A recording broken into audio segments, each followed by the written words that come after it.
megragadott az arab táncban, az a rengeteg sokszínű tánc és mozdulat, ami van benne.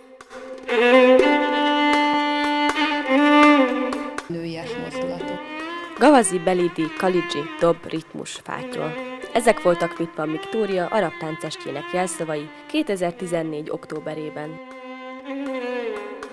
Wittmann Viktória vagyok, a Szegedi Szajárdina Belidánc Tánciskola tánctanára és megállítója. Nagyon örülök, hogy ma este itt vagytok, és ezért az örömömnek a kimutatásért meg szeretnélek titeket kívánni egy kis baklavával. Házilag készítettük barátnőimmel, meg mentekával, úgyhogy ezt így ide is rakom, közszédára, hogy majd vegyetek nyugodtan. De kezdjük egy kis kultúrtörténeti háttérrel. Az orientációs tánc, aminek Viktória is nagymestere, az arab kultúrában raqs sharqi, azaz a kelet tánca. A nyugati civilizációban először használt nevét a 19. századi Egyiptomban látogató francia katonáknak köszönheti. Egyszerűen danse du ventre, azaz hastánc névre keresztelték. Ennek a kifejezésnek a tükörfordításaként terjedt el angol nyelven a belly dance megnevezés, és ennek nyomán ismerte meg a keleti táncot a magyar közönség hastáncként.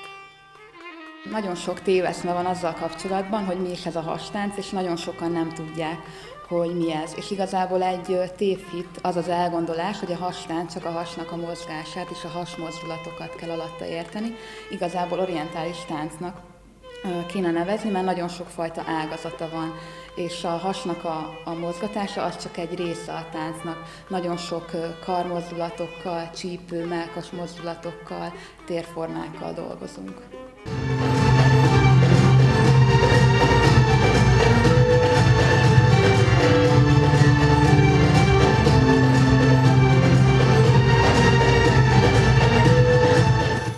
A hastánc amellett, hogy jó hatással van a fizikumra, karbantartja a lelket is. Ráadásul erősíti az önbizalmat. A tánc kedvelt volt a szultáni udvarokban és a gazdag családok körében, akik az esküvők utáni vacsorára hívták a táncosokat. A tánc egyfajta oktatói jelleggel is bírt az ifjú párnak a nászészaka előtt.